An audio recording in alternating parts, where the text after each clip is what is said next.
13장 31절부터 35절까지입니다.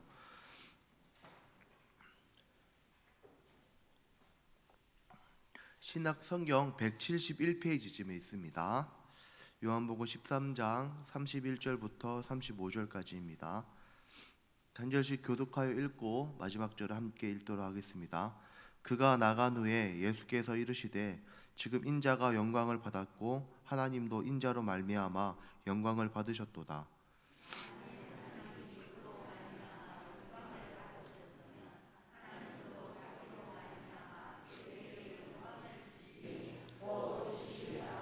작은 자들아, 내가 아직 잠시 너희와 함께 있겠노라. 너희가 나를 찾을 것이나 일찍이 내가 유대인들에게 너희는 내가 가는 곳에 올 수 없다고 말한 것과 같이 지금도 너희에게도 이르노라.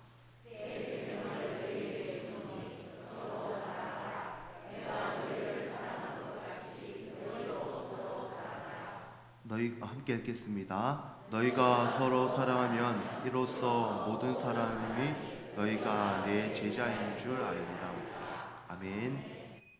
네, 오늘 말씀의 제목은 새 계명을 너희에게 주노니입니다. 우리 성도님들께서는 사랑이라는 단어가 어떻게 보면 지금 이 시대에 가장 좀 핫하고 또 가장 중요한 단어라고 생각합니다. 하지만 예수님께서도 우리를 대하실 때 가장 중요하게 생각하시고 또 성도들 간에 가장 중요한 것 또한 사랑입니다. 그래서 그렇게 사랑이라는 것이 너무나도 중요하기 때문에 예수님께서는 요한복음 13장의 말씀을 통해서 제자들에게 의도하시고 또 우리들에게 바라셨던 사랑의 모습을 분명하게 말씀하고 계십니다. 그래서 저는 많은 사랑의 본문들이 있지만 요한복음 13장만큼 예수님과 하나님의 사랑을 잘 나타내는 본문은 있을까라고 생각을 합니다.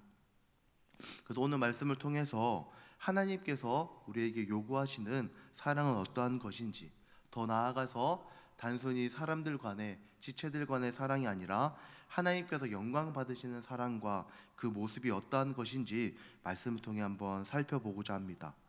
13장에서 말하는 전반적인 사랑을 우리가 먼저 생각해 보려고 하는데요.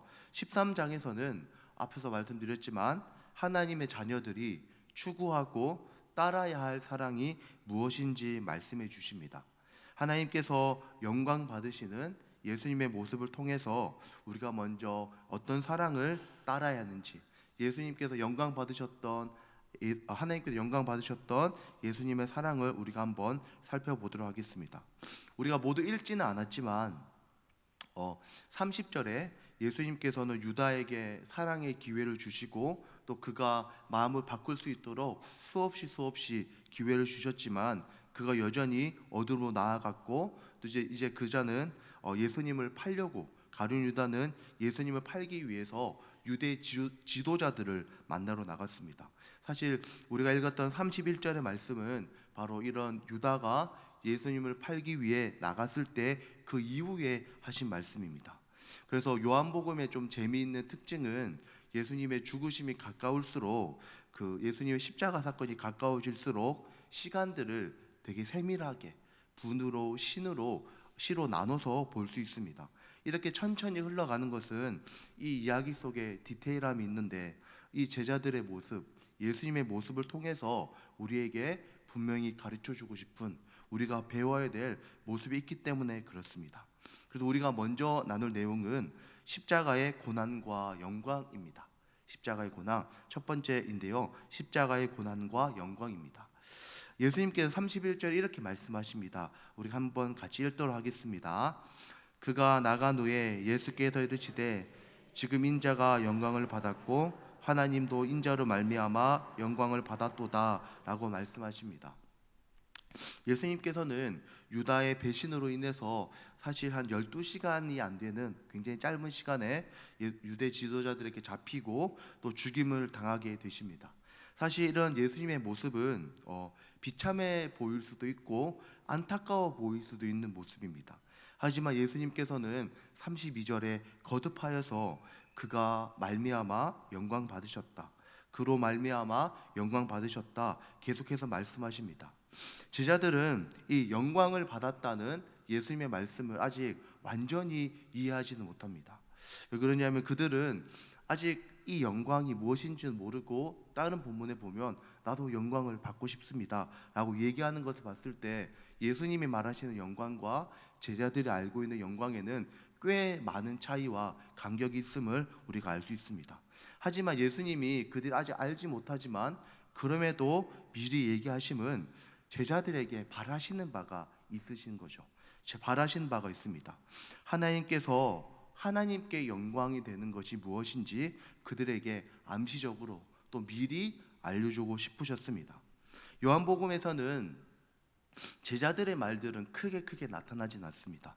하지만 예수님께서 성만찬을 하시고 또 그들의 발을 씻겨주시고 그들의 더러움을 씻겨주시는 세족식이 일어나는 아주 놀라운 섬김, 예수님의 사랑의 순간에 사실 제자들이 하는 행동들, 제자들의 말들은 참 그들의 안타까움을 드러냈는데요. 그들은 누가 높은지, 누가 오른쪽에 앉고 누가 왼쪽에 앉을지 그런 것으로 분쟁하는 모습이 제자들 안에 있었습니다. 예수님을 굉장히 오랜 시간 동안 그들은 따라왔고 예수님을 믿었고 또 심지어 제자였지만 그들은 하나님이 말씀하시는, 예수님이 말하시는 영광을 생각하기보다 사실은 자신의 영광, 자신이 잘 되는 것, 그런 것을 생각하고 있었습니다. 십자가의 길, 예수님의 사역을 아직 이해하지 못하는 연약한 자들, 마치 아이와 같은 이들이 지금 제자들의 모습입니다. 예수님께서는 하나님의 영광이 되는 것이 무엇인지, 영광이 되는 삶이 무엇인지 아직 모르고 있는 이들에게 하나님의 영광을 대뜸 이렇게 돌아가시기 전에 말씀하신 겁니다. 우리는 이 예수님의 말들을 이 시간 순서상에 보면은 조금 더 이해하기가 쉽습니다. 예수님께서는 이제 곧 십자가 고난을 당하시게 되는데 이것들이 제자들이 봤을 때 어떻게 보여질지 생각해 볼 수 있습니다. 외적인 눈으로 또 눈에 보이는 걸로 우리는 모든 것을 파악하는데 이들의 지성과 생각으로 이것을 파악했을 때 예수님의 죽으심은 전혀 영광스러워 보이지 않습니다. 알다시피 예수님의 제자들 속에서는 옆에 칼을 차고 다니는 아주 열심당원도 있고 자신의 힘으로 이 이스라엘을 회복시키고자 하는 열심 있는 자들도 많이 있었습니다. 그들이 생각하는 영광과 예수님의 영광은 마치 반대로 보여지고 오히려 영광이 아니라 예수님께서는 수치를 당하고 괴로움을 당하는 것으로 보여집니다. 지금 제자들의 이해, 제자들의 영광, 제자들의 생각으로는 예수님의 십자가 사역을 분명히 이해할 수 없을 거고 그들은 큰 근심을 당할 것을 예수님은 미리 알고 계셨습니다. 이런 제자들의 모습을 저는 멀리서 그 제자들에게서 발견하는 것이 아니라 우리의 모습, 또 저의 모습에서도 쉽게 발견되어지는 것 같습니다. 세상은, 우리가 살아가는 세상은 영광이란 단어를 했을 때 무언가가 잘 되는 것, 또 무언가가 성공하는 것, 높아짐을 생각하게 되어집니다.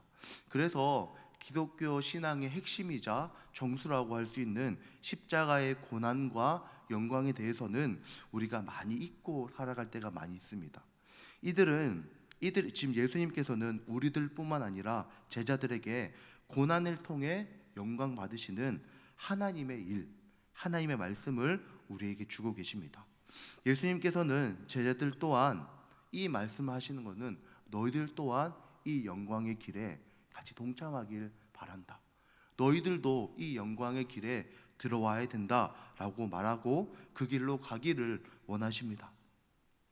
저도 그렇지만 안타까운 것은 어느새 십자가와 고난과 예수님의 이런 수많은 삶에 대해서는 많은 관심이 사라진 것을 경험할 때가 있습니다. 저 또한 그런 것 같습니다.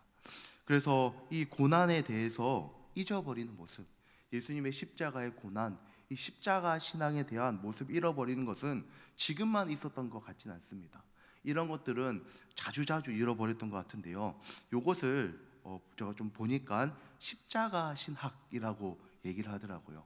예수님이 고난 받으신 것, 예수님께서 영광 받으신 것, 요걸 통해 십자가 신학이라고 얘기했었는데 이거를 제일 먼저 말했던 사람은 역시나 어거스틴이었더라고요. 역시나 어거스틴인데 근데 이것을 조금 더 구체적으로 그리고 실제적으로 보여줬던 인물은 종교개혁 시대에 마틴 루터라는 사람이 있었습니다. 마틴 루터는 뭐라 얘기했었냐면은 스콜라주의자들, 되게 죄송합니다, 이상한 말들을 많이 썼는데, 스콜라주의자들의 특징은 뭐냐면은 그들은 자신의 지성과 자신의 생각으로 하나님을 포착할 수 있다라고 생각했던 자들입니다. 흔히 말하는 이들을 통해서 많은 신학이 발전하게 했지만 이들은 자신의 지성과 자신의 생각들을 믿었던 자들입니다. 그래서 루터는 이런 자들에게 이렇게 얘기했습니다. 앞에 화면에 띄워주시면 감사하겠습니다. 루터가 이렇게 얘기했습니다. 십자가만이 우리의 신학이다, 이렇게 얘기했습니다. 십자가에는 예수님의 죽으심과 고난, 그 실제적인 고난과 영광이 담겨 있습니다. 그래서 이 스콜라 신학자들의 모습을 뭐라 얘기했냐면 영광의 신학이라고도 얘기합니다. 십자가의 신학과 반대되어지는 모습입니다. 그들은 사람의 지성과 탁월함, 그리고 그것을 통해 하나님을 찾을 수 있다 생각했던 한 부류의 사람들이었습니다. 이들을 아주 정교하게 공부를 했기 때문에 많은 발전을 끼쳤지만 사실상 이들은 이런 철학적 사고만으로 하나님을 알아가고자 했던 자들입니다. 그래서 이 자들에 대해서 루터는 이렇게 말했습니다. 십자가에 감추어진 하나님은 하나님을 결코 알지 못한다. 그들은 십자가의 고통은 혐오스럽고 업적과 그 영광만을 좋아하며 라고 얘기합니다. 저는 이걸 보면서 우리의 삶, 지금 우리 현대에도 이러한 모습이 있다라고 생각이 들어집니다. 아무리 탁월하고 능력 있고 좋아 보이는 것들이 있더라도 마치 번영신학과 같이 잘 되는 것이 하나님의 영광인 것처럼, 또 십자가의 고난을 잊어버리고 깊게 예수님의 십자가와 은혜를 묵상하는 것이 아니라 자신의 생각으로 믿는 것들, 그런 것들을 이 루터는 강하게 비판했습니다. 예수님께서는 이 고난 받으심을 통해서 하나님께서 영광 받으신다라고 얘기했습니다. 예수님 또한 그 십자가의 걸음을 가시는 것이 고통스럽고 힘든 걸음이셨습니다. 하지만 예수님께서는 그럼에도 그 걸음을 가셨으며 그 길을 따라가셨습니다. 우리는 이것을 통해 알 수 있고 생각할 수 있습니다. 아무리 많은 지식과 아무리 많은 것들, 아무리 많은 성과들과 영광스러운 것들이 나에게 많이 있다 할지라도 예수님을 따라가지 않고 예수님의 고난을 묵상하지 않고 그것을 따라가지 않는다면 신학을 많이 아는 것, 말씀을 많이 아는 것, 그것은 우리의 신앙에 실제적인 영향을 줄 수 없다라는 것입니다. 예수님께서는 제자들에게 얘기합니다. 십자가를 묵상하고 예수님께서 하나님의 뜻에 순종하였던 것처럼 우리도 그 길을 따르기를 원하십니다. 우리는 구원받음의 기쁨, 그리고 하나님으로부터 오는 많은 풍성함들, 복들은 사모하지만 예수님께서 십자가에 순종하여서 하나님의 영광이 되어지는 삶과는 멀어져 있을 때가 종종 있습니다. 31절의 말씀은 정말로 이 말씀은 예수님이 하나님께 어떻게 순종하였는지 분명하게 나옵니다. 가룟 유다가 예수님을 팔고자 나갔을 때, 예수님의 죽으심이 확실시 되어졌을 때, 예수님께서 십자가 지실 수밖에 없는 상황이 확실시 되었을 때 그는 하나님께서 영광 받으셨다라고 이야기합니다. 우리 또한 우리 삶을 통해 하나님께서 영광 받으시기를 소망합니다. 그 영광 받으시는 것은 우리의 탁월함과 우리의 능력과 우리의 다른 것이 아니라 바로 십자가를 향해 나아가셨던 예수님과 같이 우리 또한 희생과 순종으로, 그런 삶으로 십자가의 길로 한 걸음씩 나아갈 때 하나님께서는 우리의 삶을 통해 진정으로 영광 받으실 줄로 믿습니다. 예수님 또한 십자가의 사역이 고통이셨고 어려움이셨지만 비록 우리에게도 고통이 되고 근심이 될지라도 하나님의 영광이라면, 하나님의 뜻이라면 이 십자가의 길로 모두 나아갈 수 있는 우리 모든 성도님들과 저가 되기를 소망합니다. 이제 제자들을 향한 긍휼과 사랑이 예수님께 나타납니다.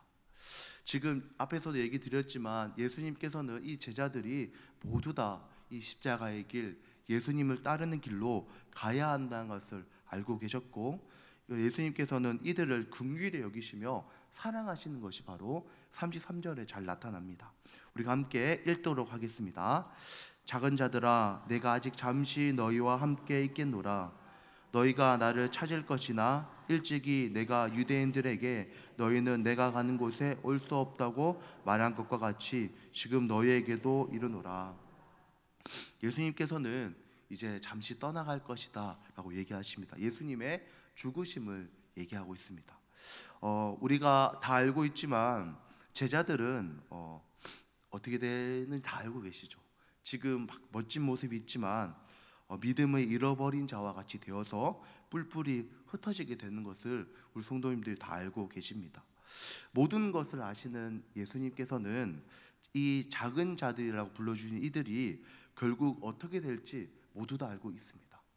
지금 이 자들은 사실 원어적으로 얘들아, 이렇게 오늘 말씀에서는 작은 자들아 라고 표현하는데 사실 원어적으로는 아이들아, 얘들아, 이런 표현이 더 합당하고 우리에게 와닿는 것 같습니다. 이들이 뿔뿔이 흩어지고 예수님의 죽으심을 통해서 결국 어려움과 고난 당할 것을 알고 계셨던 예수님께서는 그들에게 아이들아, 얘들아 이렇게 얘기하고 계십니다. 베드로는 우리 읽진 않았지만 아주 당당하게 예수님께 고백합니다. 예수님, 제가 절대로 부인하지 않겠습니다. 예수님, 제가 죽는 한이 있어도 절대 부인하지 않겠습니다. 이렇게 얘기합니다. 그리고 베드로는 어떠냐면은 이 사람들이 예수님을 잡으러 왔을 때 칼로 말고의 귀를 자르게 됩니다. 사실 귀를 자랐다는 건 뭘 의미하냐면 목을 치려고 했던 겁니다.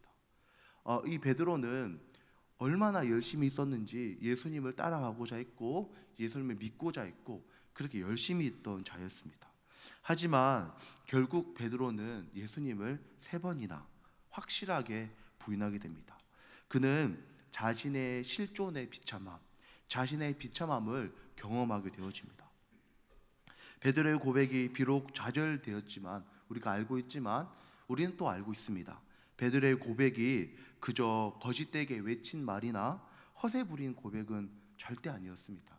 그는 진정으로 예수님을 사랑했고 예수님을 따라가고자 했습니다.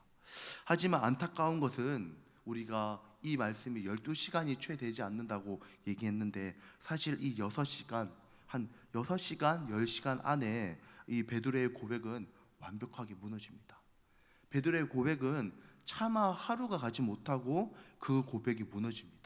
베드로뿐만 아니라 제자들 또한 죽음이라는 두려움, 자신들이 죽을 수 있다는 두려움 때문에 예수님을 모두 부인하고 떠나버리고 그들의 굳건해 보였던 둘러앉아서 음식을 먹으며 세족식을 하며 예수님과 사랑을 돈독하게 했던 이것들이 한없이 무너져 내리는 경험을 하게 됩니다. 저는 이러한 베드로와 제자들의 모습을 보면서 예수님께서는 그들을 아이들아 라고 부르십니다. 얘들아 라고 부르십니다. 예수님께서는 그런 의미로서 이 아이들에게 아이들아, 작은 자들아, 애들아 라고 표현하시는 겁니다. 저는 이 베드로의 모습과 우리의 삶이 참 많이 겹쳐져 보이는 것 같습니다. 저에게만 국한되어지지 않을 것이라고 생각하는데요. 우리는 예수님의 은혜를 정말 많이 받았습니다. 우리를 얼마나 사랑하시는지 목숨을 내어주셨고 큰 사랑을 받았는데 베드로의 고백과 같이 저가 죽을지라도 예수님을 따르겠습니다. 저가 어떤 고난이 있어도 예수님을 따르겠습니다 라고 막 힘있게 말하고 또 힘있게 찬양합니다. 그럼에도 안타까운 것은 또 그런 헌신들이 오래가지 않아 무너지는 우리의 모습을 보게 됩니다. 우리의 마음이 가짜는 아니었습니다. 가짜가 아니고 진심이었는데 어떠냐면 우리의 실존과 우리의 연약함은 우리를 무너지게 하는 것을 보게 됩니다. 그래서 우리 마음은 자기 연민에 빠지기도 하고 스스로 정죄하는 모습에 빠지기도 합니다. 그래서 예수님을 사랑하기에 예수님을 따르고 싶지만 처참하게 무너지는 우리의 연약함을 볼 때 참 마음이 힘든데 근데 참으로 감사하게 예수님께서는 우리 연약함을 보시면서 정죄의 눈빛도 아니고 한심하게 보지도 않으시고 어떻게 말하시면 우리 고백이 거짓되다, 허풍이다, 꾸짖지도 아니하시고 뭐라 얘기하시면 얘들아, 아이들아, 내가 너희와 함께 있겠다라고 말씀해 주십니다. 참으로 괜찮습니다. 참으로 감사한 예수님의 마음인 것 같습니다. 예수님께서는 그들이 무너질 걸 다 알고 계셨고, 그래서 그들에게 얘들아, 내가 너희와 잠시지만 함께 있겠다라고 말씀해 주십니다. 전에도 한번 말씀드린 것 같은데, 저가 이렇게 중공업에서 일을 할 때 월요일에 오는 곳이 조금 무서웠습니다. 교회에 있을 때는 하나님이 함께 계신 것 같았어요. 말씀을 듣고 찬양하고 또 기도하고 하면 너무 행복하고 좋은데, 이제 일터로 세상으로 나아가야 되면 그곳은 마치 하나님이 부재한 것 같은, 계시지 않는 것 같은, 그곳은 하나님이 안 계시고 그냥 아주 악한 어른들만 계신 것 같은 느낌을 받을 때가 있었습니다. 그래가지고 그곳으로 나가는 것들이 무섭고 두려운 마음이 들었던 그런 연약감이 있었습니다. 우리가 함께 이렇게 말씀을 듣고 기도할 때 너무 좋습니다. 하지만 또 우리가 세상으로 나아가면, 세상에 나아갈 때 또 언제 넘어질지 모르는, 또 언제 무너질지 모르는 그런 안타까움을 우리가 알고 있습니다. 하지만 예수님께서는 그것을 아시고도 우리를 격려해 주시고, 얘들아, 내가 너와 함께 해주겠다라고 얘기해 주십니다. 오늘도 아마 치열하게 분주하게 삶을 살다 오신 분들이 분명히 있으실 겁니다. 어떤 분들은 정말 하나님의 영광이 되는 승리의 삶을 살았을 수도 있고, 또 저와 같이 실패하여 슬픈 마음으로 오신 분들도 있을 겁니다. 하지만 우리가 어떤 모습일지라도, 우리가 잘났든 못났든 예수님께서는 우리를 너희와 함께 해주겠다, 아이들아 라고 불러주시고, 그렇게 불러주시는 것은 우리를 격려하심입니다. 우리를 힘내게 하심입니다. 우리가 그렇게 나와왔을 때 아이들아 하시면서 격려하시는 예수님의 풍성한 은혜를 누리기를 소망합니다. 또 우리가 세상 속으로 우리 성도님들 나아가야 될 텐데, 또 앞에서 말씀드렸던 것처럼 복음을 따르고 예수님의 십자가를 지며 그렇게 예수님의 영광이 되어야 되는 삶을 살아가야 될 텐데, 우리가 살아갈 수 없을 때, 또 연약할 때, 베드로와 같이 실패하고 또 십자가의 길을 갈 수 없어 허덕일 때 우리와 함께 하시고 위로하시는 예수님의 은혜가 충만하게 되시기를 소망합니다. 네, 마지막으로 예수님께서 본격적으로 이렇게 그들의 넘어짐까지 아시고 그들에게 얘기하신 이후에 그들에게 말씀하십니다. 우리가 34절을 함께 읽도록 하겠습니다. 시작. 새 계명을 너희에게 주노니 서로 사랑하라. 내가 너희를 사랑한 것 같이 너희도 서로 사랑하라 말씀하십니다.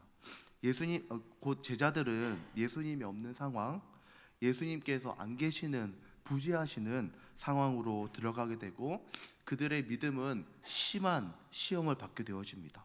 그리고 많은 이들 아니고 모든 이들이 두려움 속에 근심하며 믿음을 잃게 되어집니다.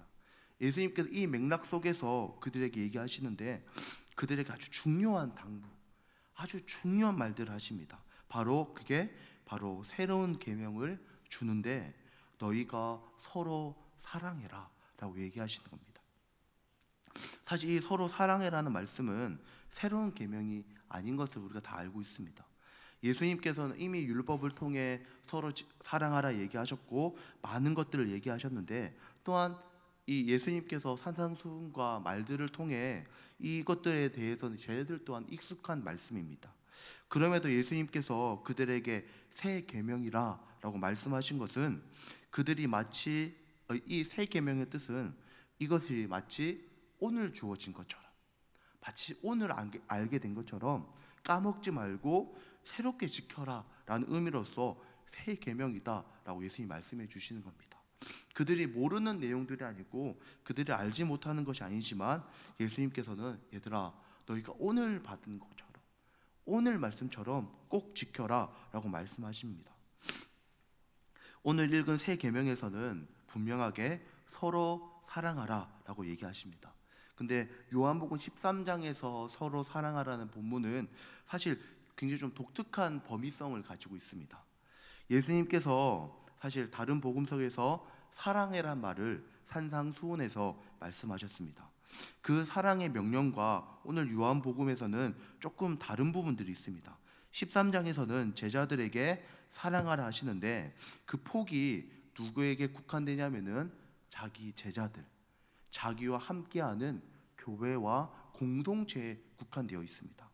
산상수훈에서는 예수님께서 아주 폭넓은 사랑을 얘기하십니다. 어떤 얘기하시냐면 너희가 원수를 사랑해라 라고 얘기하시면서 그 사랑의 폭이 굉장히 넓은 반면에 13장에서는 예수님 얘기하시는 내가 너희를 사랑한 거지 너희도 서로 사랑해라. 제자들에게 국한되어 있는 말씀을 하십니다. 이 요한복음 14장에서 나타나는 새 계명과 사랑은 공동체 안에서 사랑을 의미합니다. 한번 띄워주시겠습니까? 요한복음 13장에서 나타나는 새 계명의 사랑은 공동체 안에서 그 사랑의 범위를 정하고 있습니다. 예수님께서는 이제 이들이 어떻게 되냐면은 극심한 고난과 극심한 어려움을 겪을 것을 알고 계셨습니다. 그리고 그 고난과 환난을 너희들이 어떻게 지나가야 되는지, 어떻게 이겨내야 되는지 그들에게 분명하게 말해 주시는 겁니다. 제자들은 예수님께서 사랑하심과 같이 너희도 사랑하라 라고 얘기하십니다. 그렇다면 우리가 예수님이 어떻게 사랑하셨는지 한번 생각해 볼 수 있습니다. 예수님께서는 이 제자들을 어떻게 사랑하셨는지 다 아시죠. 그들의 발을 씻기시고, 그들의 발을 씻기셨다는 것은 그냥 발을 씻기셨다는 것이 아니라 그들이 더러움이 있었던 것들, 그들이 구원받은 하나님의 자녀이지만 여전히 더럽고 죄를 원하는 것들이 있다면 그것들을 씻어주셨고, 또 가룟 유다는 하나님을 떠나고 예수님을 버릴 자였지만 그럼에도 그를 끝까지 전력으로 마음을 다해 사랑하셨습니다. 예수님께서는 제자들과 이 하나님의 백성들이 이와 같이 사랑하기를 원하십니다. 환난과 어려움이 우리를 기다리고 있습니다. 기쁨과 평안도 기다리고 있지만 예수님의 십자가의 길을 갈 때 어쩔 수 없이 고난과 어려움을 만날 때가 있습니다. 그 고난과 고통으로 믿음을 시험하는 사단의 많은 유혹도 받기도 합니다. 하지만 제자들과 같이 서로 함께 힘을 모아서 예수님 같이 서로 사랑하며 환난과 유혹을 이겨내는 것입니다. 세 계명으로 이 공동체에서 예수님의 사랑으로 발을 씻어주라 라고 얘기하셨는데, 이것과 같이 우리도 서로의 연약함을 그냥 회피하거나 모르는 척해서는 안 됩니다. 저 중등부에서 얘기했었지만 우리 중등부 아이들한테 야 내가 너 발 씻겨줄게 하면 애들이 씻을라 할까요? 이게 뭐야? 이렇게 할 겁니다. 근데 이거 우리 한번 바꿔볼까요? 우리가 예수님께 나의 못난 발, 나의 더러운 발을 씻겨주세요 하는 게 쉬울까요? 부끄럽습니다. 저는 경상도라서 그런지 죽기보다 싫어요. 진짜 내 부끄러운 걸 보여주면서 예수님께 씻어주세요. 발 말고 그냥 한 방 맞을래요. 이게 나을지도 몰라요. 그러니까 한 방 때려주세요. 예수님께서는 공동체가 그렇게 되기 원하십니다. 우리는 서로 간에 벽이 참 많이 있는 것 같습니다. 연약함을 말하지도 않고 듣지도 않고 자신의 부끄러움을 보이지도 않고 내비치려 하지도 않고. 저도 그렇습니다.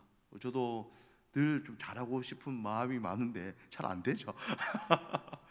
그런데 예수님이 말하시는 공동체는 그런 겁니다. 서로 발을 씻겨주는, 대면대면하게 오케이 나이스한 관계, 깔끔해, 일주일에 한 번 좋아, 그래 한번 했으면 됐지, 이런 관계가 아니라 예수님께서는 너의 발을 보여줘라, 나도 너의 발을 보겠다, 이렇게 서로의 발과 더러움을 진실로 씻겨주는 관계. 예수님께서는 우리가 그렇게 되기 원하십니다. 그냥 무야부야, 그냥 그래 잘 되겠지, 언젠가 좋아질 거야, 그런 게 아니라 진실된 관계, 마음을 다하는 관계, 서로 진심으로 고쳐주는 관계, 그런 관계가 되기를 원하시는 겁니다. 그렇게 더러움과 연약함을 씻겨주며 섬기는 것이 바로 이 환난의 때, 이 어려울 때, 예수님을 따라가는 자들이 이렇게 적은 이때에 너희들이 살아갈 수 있는 방법이다 라고 얘기해 주시는 겁니다. 그리고 또한 예수님이 어떻게 하셨나요? 가룟 유다가 예수님을 버리고 떠나갈까 하셨지만 그를 어떻게 하셨냐면은 끝까지 포기하지 아니하시고 마지막 순간에 초를 찍어 주시면서까지 먹고 정신 차려라 막 이렇게, 그런 건 아니지만 이렇게 끝까지 마음을 다하셨습니다. 우리 또한 쉽게 포기해 버리지 아니하고 죄와 연약함에 빠져 있는 부족한 이들을 보면서 끝까지 유다를 포기하지 않은 예수님처럼 서로 사랑하며, 중요한 것은 유다를 긍휼히 여기셨죠. 정죄하지 아니하시고 우리 또한 서로를 긍휼히 여기고 죄에 빠진 자들을 정죄하는 것이 아니라 그들을 돌봐주고 그들이 돌아오기를 애쓰는 그런 공동체가 되기를 소망합니다. 처음부터 보았던 십자가, 예수님께서 영광 받으시는 길, 순종하는 제자들의 삶을 예수님께서는 살아가길 원하십니다. 또한 그 영광이 되어 가장 효과적으로 살아갈 수 있는 방법, 가장 힘있게 살아갈 수 있는 방법, 우리가 서로의 발을 씻기며 서로를 도우며 예수님처럼 서로 사랑하는 것입니다. 대면대면한 것이 아니라, 서로의 벽을 쌓는 것이 아니라 연약함을 서로 함께 나누며 서로 씻겨주며 그렇게 서로 건강해져가는, 그렇게 사랑하고 섬기는 모습인 줄로 믿습니다. 말씀을 마무리하도록 하겠습니다. 네, 십자가의 고난과 영광, 예수님께서 이제 죽으시는 그 밤, 그날 하나님께서 나를 통해 영광 받으셨다라고 얘기하셨습니다. 하나님이 진짜 영광 받으시는 것은 번영된 모습, 나의 탁월한 모습, 나의 힘도 아니라 고난이 있고 괴로움이 있고 힘듦일 수 있지만 그럼에도 예수님의 십자가를 따라가는 삶, 고난을 받아들이고 예수님을 따르겠다는 그것이 정말 하나님께 영광이 되어진 줄 믿습니다. 또한 예수님께서는 그 길을 가야 되는 우리들을 긍휼하게 불쌍히 여겨 주십니다. 우리는 결단하고 애를 쓰지만 또 넘어질 때가 있습니다. 또 부족할 때가 있습니다. 하지만 주님께서는 우리를 보면서 얘들아, 아이들아, 내가 너희와 같이 있겠다. 내가 너희를 지금 나중에 고난이 와서 너가 힘들 때지만 지금 너희와 함께 하면서 너희를 격려하겠다, 용기하겠다, 용기를 주겠다 말씀하십니다. 우리가 늘 말씀 속에서 그런 격려와 용기를 받는 성도님 되시기 원합니다. 마지막으로 서로 돕고 사랑하는 공동체입니다. 진정한 사랑, 예수님처럼 사랑하는 것입니다. 예수님께서 그들의 발을 씻어 주셨던 것처럼 우리도 서로의 연약함을 외면하지 않고 서로의 부족함에 적당한 나이스한 관계가 아니라 서로의 연약함을 서로 부둥켜 안고 씻어주고 죄에 빠진 이들을 정죄하는 것이 아니라 긍휼히 여기며 끝까지 전력을 다해 사랑하는 우리 성도님들 되시기를 소망합니다. 그래서 35절에 이렇게 얘기하십니다. 우리가 한번 같이 읽겠습니다. 너희가 서로 사랑하면 이로써 모든 사람이 너희가 내 제자인 줄 알리라. 사실 우리가 참 교회 요즘 많이 힘든 거 알고 있습니다. 또 저도 제 주위의 친구들이 제가 전도사 한다라고 얘기하면 별로 안 좋게 보더라고요. 야, 니 뭐 돈 많이 벌겠네부터 시작해서 뭐 별 얘기를 많이 합니다. 그래서 보면서 세상 사람들이 참 교회를 그렇게 생각하는구나, 나를 또 그렇게 생각하는구나 라는 마음이 들었습니다. 하지만 우리가 외부를 변화시키고 외부가 아니라 우리가 정말 진심으로 서로를 사랑하고 예수님의 사랑으로 따라가고 또 십자가의 고난을 받아들이며 예수님을 따라 그 십자가를 따라갈 때 영광이 되는 교회. 그래서 오늘 말씀처럼 사람들이 너희가 제자인 줄 알리라, 하나님의 백성인 줄 알리라, 그런 놀라운 역사가 우리에 일어나기를 소망합니다. 네, 기도하겠습니다. 하나님 아버지, 참으로 감사합니다. 우리가 100번도 결단하고 1000번도 결단하지만 우리의 실존의 연약함을 경험합니다. 하지만 예수님께서 우리를 불쌍히 여기시고 은혜 베푸셔서 또 오늘도 믿음의 길로 나아가게 하신 줄을 믿습니다. 하나님 아버지, 우리가 예수님이 가셨던 그 고난의 길, 또 예수님이 가셨던 그 십자가의 길, 자신의 마음을 꺾어야 되고 하나님 뜻을 순종해야 되는 그 길을 부족하지만 더디지만 한 걸음씩 나아갈 수 있게 해주십시오. 또 그 길에 외롭지 않은 것은 함께 걷는 제자들과 같은 성도님들이 계시고, 또 우리가 서로를 보며 그래 너는 너 그 갈 길 가라, 나는 내 갈 길 간다, 그것이 아니라 서로의 연약함을 보며 진실되게 씻어주며 진실되게 사랑할 때 우리가 하나님의 제자인 것이 드러나고 하나님의 영광이 우리를 통해 드러낼 줄로 믿습니다. 감사합니다. 예수님의 이름으로 기도했습니다. 아멘.